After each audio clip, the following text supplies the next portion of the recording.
천천히 함께 읽겠습니다. 시작.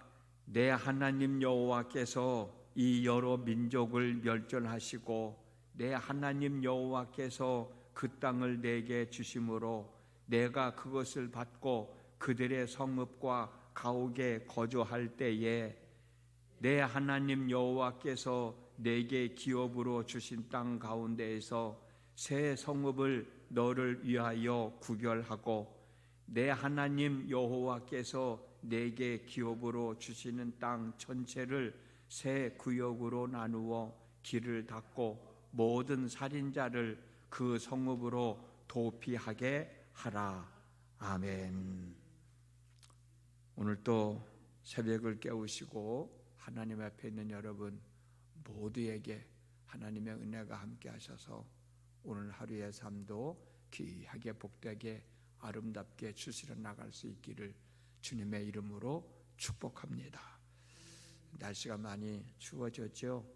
새벽에 나오실 때 따뜻한 방에 있다 금방 나오지 마시고 좀 몸도 좀 움직이시고 또 가능하면 모자도 쓰시고 그렇게 해서 이 환절기를 잘 지내갔으면 좋겠습니다. 우리가 세상을 살다 보면 생각지도 않은 일, 내가 원하지도 않은 일로 인해서 어려움을 겪을 때가 참 많습니다. 생각지도 않은 일이란, 원하지도 않은 일이란 내가 의도적으로 계획을 세우고 계획적으로 한 일이 아니라는 뜻입니다. 내가 계획적으로 의도적으로 누군가를 곤란하게 하려고 한 말이 아니고 상처를 주려고 한 일도 아니고 그냥 웃자고 한 말이고 그냥 웃자고 한 행동이었는데 그냥 지나가는 말로 한 말이고 행동이었는데 결과적으로는 내가 한 말로 인해서 내가 한 행동으로 인해서 엄청난 파장이 일어났다면 이런 때는 참 억울할 때가 많아요. 분하기도 하고 속상하기도 하고. 예를 들어서 저 같은 이제 저희 다른 분들은 모르겠습니다. 저 같은 경우에 설교를 하지 않습니까? 그 설교의 내용에 용서를 좀 하고 살아. 왜 용서를 못 하고 사냐? 나도 용서받으며 살 때가 얼마나 많은데 이제 그런 식으로 설교를 하잖아요. 그런데 교인 가운데 누군가가 용서를 해야 되는데 용서를 해주시는 사람이 있는 거야. 그러면 그 설교를 듣고 내가 정말 용서를 해줘야 되는가 보다. 그렇게 받아들이면 얼마나 좋아요. 그런데 그렇게 받아들이지 못하고 목사님은 나들으라고 설교한다는 거야. 세상에 그래도 교인들 전체를 놓고 설교를 하지 당신 한 사람을 놓고 설교하는 목사가 세상에 어디 있어요. 그렇게 꼬이거든. 그러면서 시험 드는 거야. 그러면서 이제 사람들 만나면서 하는 얘기가 목사는 누구 편이고 자기 편은 아니라고. 그러면서 누구를 용서하라고 그런다고 설교하면서 그런 설교한다고 그러면서 얘기하고 돌아다니면은 그 소리를 내가 들을 때는 정말 마음이 아프다고. 때로는 억울하기도 하고 때로는 화가 나기도 하고. 여러분들도 그런 거 경험을 했을 거란 말이에요. 내가 의도적으로 사람을 넘어뜨리려고 밀친 것이 아니었는데 결과적으로는 내가 밀침으로 인해서 상대방이 넘어져 팔이 부러지고 다리가 부러지고 뇌진탕이 생겼다면 이거 참 억울한 일인 거예요. 분한 거예요. 속이 상한 거야. 화가 나기도 한 일이야. 내가 일부러 그래서 그랬다 하면 내가 책임이라도 지지. 그러나 어떻게 하다 보니까 그렇게 일어났는데 결과적으로는 내가 한 것이니까 그걸 내가 다 감당해야 되잖아요. 그러기가 너무 억울하다는 거죠. 너무 분하다는 거죠. 그런데 이런 것보다도 더 억울하고 분한 일을 당한 사람이 있어요. 그 사람이 바로 우리가 읽지는 않지만 신명기 19장 5절에 나오는 사람입니다. 이 사람은 사람을 맞춰 죽이려고 도끼질을 한 게 아니고 나무를 자르려고 산에 가서 도끼질을 했는데 그만 이 도끼가 도끼자루에 빠져서 옆에 있는 사람이 맞아 죽었어. 그러니 얼마나 황당하겠어요. 의도적으로 사람을 죽이려고 도끼를 휘두른 것이 아니었지만 결과적으로는 자기가 휘두른 도끼에 사람이 맞아 죽었으니 이 사람은 사람을 죽인 살인자가 되는 거예요. 출애굽기나 민수기를 보면 사람을 죽인 사람은 반드시 죽여야 된다고 기록되어 있거든요. 꼼짝없이 죽게 생긴 거야. 당시에는 눈에는 눈, 이에는 이라고 하는 동해 보복법이 있었기 때문에 사람을 죽였으니까 나도 반드시 죽임을 당해야 되는 거예요. 그러니 얼마나 분하고 얼마나 억울하고 얼마나 속이 상하겠냐는 거예요.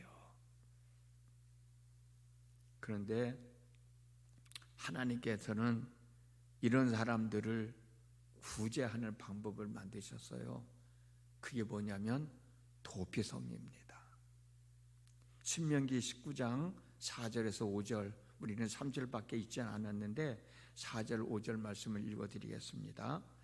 살인자가 그리로 도피하여 살만한 경우는 이러하니 곧 누구든지 본래 원한이 없이 부지 중에 그의 이웃을 죽인 일, 가령 그 이웃과 함께 벌목하러 살림에 들어가서 손에 도끼를 들고 벌목하려고 찍을 때에 도끼가 자리에서 빠져 그의 이웃을 맞춰 그를 죽게 함과 같은 것이라. 이런 사람은 그 성읍 중 하나로 도피하여 생명을 보존할 것이니라. 아멘.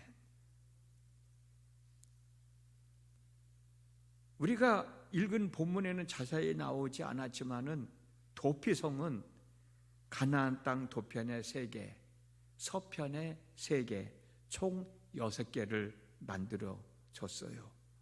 그렇게 6개를 만들으라고 하나님의 말씀을 하셨어요.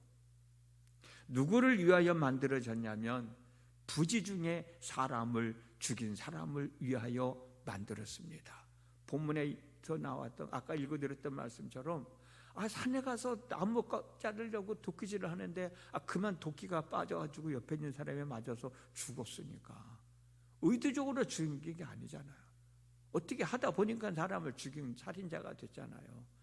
이 사람은 죽음을 당할 수밖에 없는 거예요. 아까 말씀드린 것처럼 얼마나 억울해요. 얼마나 분해요. 이런 사람들을 위해서 하나님은 도피성을 요단강을 중심으로 해서 동편에 3개, 서편에 3개, 6개를 만들었단 말이에요. 누구를 위하여? 지금도 말씀드렸듯이 부지 중에 사람을 죽인 사람을 위하여 만들어 놓으셨어요. 그런데 2절 말씀을 보면 너희를 위하여 만들라고 그랬어요. 도피성을 너희를 위해서. 전체적으로는 부지 중에 사람을 죽인 사람을, 억울한 사람을 위해서 만들어졌지만은 본문 2절에는 너희를 위하여 만들라고 그랬는데, 그럼 본문의 2절에서 말하는 너희는 누구냐? 본문 2절에서 말하는 너희는 이스라엘 백성들을 말하는 거예요. 그렇습니다. 도피성은 부지 중에 사람을 죽인 사람을 위하여 만들어졌지만 결과적으로는 이스라엘 백성 모두를 위하여 만들어진 거예요. 왜냐하면 부지 중에 사람을 죽일 수 있는 사람이 이 사람 한 사람밖에 없을까요? 부지 중에 아까 서두에 말씀드린 것처럼 그냥 내가 웃자고 한 말로 인해서 많은 사람들의 상처를 받으면 내가 억울하고 분한데 그런 사람이 나만 있을까요? 여러분도 그런 대상이 되는 거예요. 산에 가서 도끼질 하다가 도끼가 빠져서 사람이 죽인 그 사람만도 억울하지만 모든 이스라엘 백성들이 다 그럴 가능성이 있는 거예요. 그래서 부지 중에 사람을 죽인 사람을 위해서 도피성을 만들지만 결과적으로는 이스라엘 백성 모두를 위해서, 오늘을 살아가는 저와 여러분들을 위해서도 이 도피성은 만들어진 거란 말이에요. 그러면 도피성의 뜻이 무엇인가? 도피성을 한자로 쓸 때는 달아날 도, 피할 성, 피할 피, 성성자를 씁니다. 성 안으로 도망하여 피하라는 뜻이에요. 왜 성으로 도망하여 피해야 합니까? 성 안이 피난처가 되잖아요. 피난처는 안전한 곳이잖아요. 그러므로 도피성은 안전한 피난처가 되는 겁니다. 그런데 여러분, 이 피난처라는 말 참 많이 들어보셨죠? 그런데 그 피난처가 누구예요? 그 피난처는 바로 우리의 하나님이십니다. 그렇잖아요. 하나님이 바로 우리의 피난처시고 우리가 피해야 할 도피성이에요. 그래서 다윗은 시편 46편 1절에서 하나님은 우리의 피난처시요 힘이시니 환난 중에 만날 큰 도움이시라 라고 고백했어요. 59편 16절에서는 주는 나의 요새시며 나의 환난 날의 피난처이심이니이다 라고 고백했어요. 부지 중에 사람을 죽여서 도피성에 피한 사람은 안전한 곳에 지금 피해 있잖아요. 안전한 곳에. 우리가 살다 보면 이런 일 저런 일 당할 때가 얼마나 많이 있어요. 정말 피하여 숨고 싶을 때가 어디 있어요. 근데 우리에게는 도피성이 뭐예요? 하나님이신 거야. 하나님이 나의 피난처가 되시는 거예요. 하나님이 우리의 도피성이 되어주시는 거예요. 내가 의도적으로 한 말이 아니고 행동을 한 것도 아닌데 결국 내가 한 말과 행동으로 문제가 발생했을 때 내가 그거 의도적으로 한 말이 아니다. 내가 당신을 곤란하게 하기 위해서 그렇게 한 것이 아니다. 당신에게 상처를 주기 위해서 그렇게 한 것이 아니다 라고 아무리 설명을 해도 받아들여지지 않을 것 같은 경우에는 오히려 내가 그런 말을 해서 문제가 더 크게 확산되어질 것 같다면 여러분 일단은 피하여 폭풍과 광풍은 지나가기를 기다려야 되잖아요. 그럴 때 없었어요, 여러분? 그럴 때는 일단은 피해야 되잖아요. 어디로 피해라는 얘기야?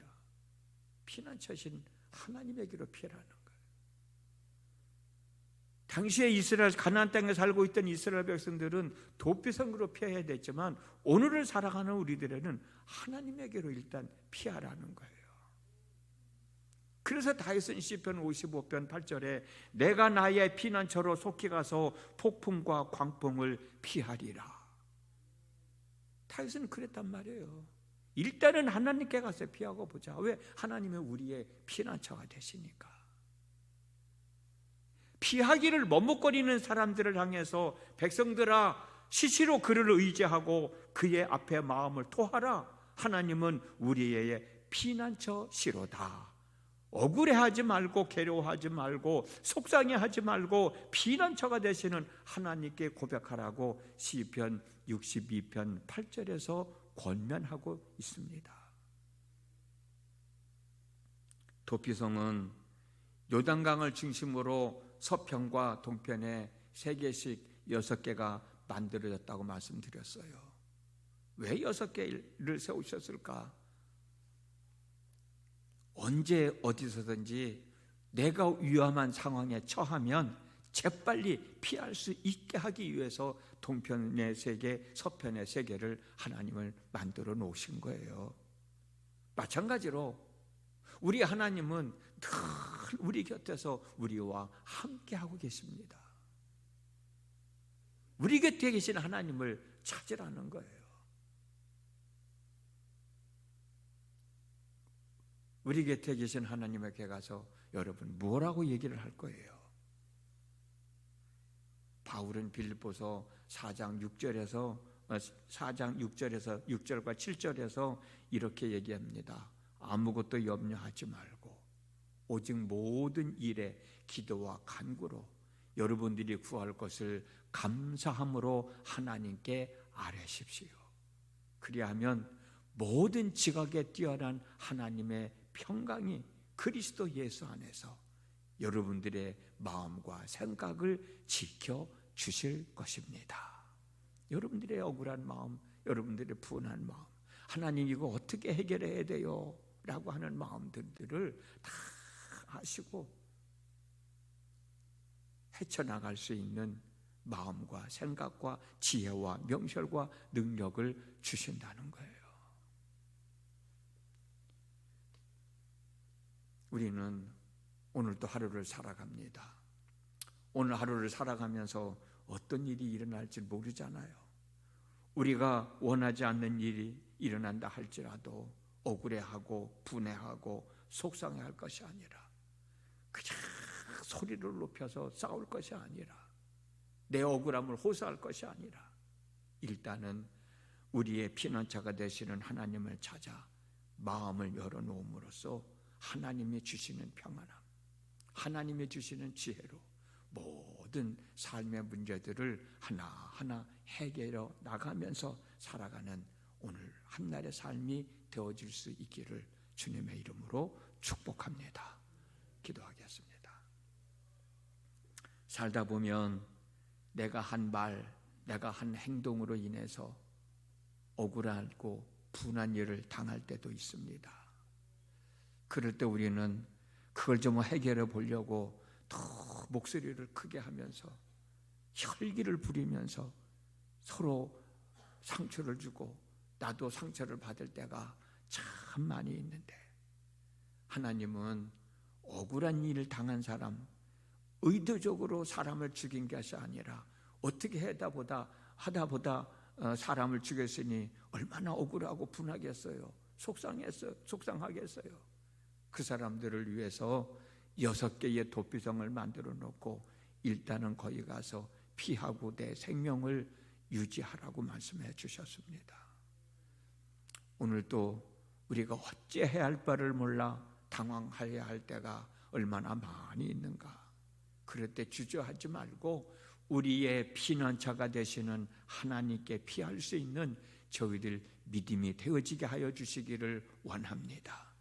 하나님께 피하여 내 마음을 고백할 때 하나님이 받으시고 그 모든 문제들을 해결해 나갈 수 있는 지혜를 더하여 주시고 능력을 더하여 주셔서 우리가 기쁨 속에서 즐거움 속에서 감사함 속에서 살아가는 삶이 되어지도록 하나님 역사하여 주시옵소서.